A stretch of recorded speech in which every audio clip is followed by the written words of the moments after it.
கதையின் 5 படிங்க. எங்களுக்கு கல்யாணம் நடந்ததுக்கு பின்னாடி இவர் வேலைக்கு போகிறாருங்க. போயிட்டு வரவும் இருக்கையில் இவருக்கு ஒரு சின்ன பிஸ்னஸ் ஐடியா கிடைக்குதுங்க. இவர் ஒர்க் பண்ணிட்டு இருந்த இடத்துலையே அவங்க இடத்துக்காரங்களோட பர்மிஷன் வாங்கிட்டு அங்கேயே ஒரு சின்ன பிஸ்னஸ் ஸ்டார்ட் பண்ணுறாரு. ஒரு சின்ன அமௌண்ட்டை வச்சு ஸ்டார்ட் பண்ணுறாருங்க. பண்ணி நல்லா சக்ஸஸ்ஃபுல்லாக போகுதுங்க.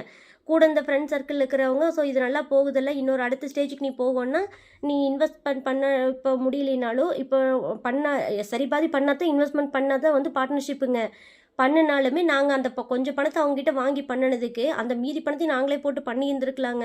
பண்ணி நல்லா ப்ராஃபிட் வரும்போது சின்னதாக ஏதாவது ஒரு மனசங்கடம் வந்ததுனாலுமே அதை பிரிச்சுட்டு வரணுங்க. அதுக்கப்புறம் நம்ம உழைப்பு பூரா வீணாக போயிருங்க. அப்படி தான் நடந்துக்குதுங்க.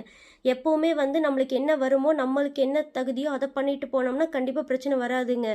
அதே மாதிரி தான் எல்லா பிஸ்னஸும். இப்போ ஒரு பிஸ்னஸ் பண்ணுவாருங்க, நல்லா சக்ஸஸ்ஃபுல்லாக வரும். இன்னொருத்த வருவான், அவனும் பணம் போடுறேன்னு பண்ணுவான். அப்படி சொல்லி தான் இந்த 3 இதுவுமேங்க. எந்த பிஸ்னஸுமே லாஸோ இவருக்கு தெரியாமல் நடக்கலிங்க. எல்லாருமே அவங்கவுங்க சுயநலத்தினால நடந்ததுங்க.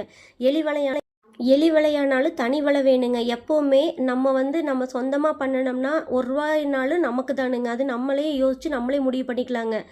இப்போ இருக்கிற யோசனையோ இப்போ இருக்கிற தெளிவோ எங்களுக்கு அப்போ இல்லைங்க. நீங்களும் பார்த்து சூதானமாக நடந்துக்குங்க.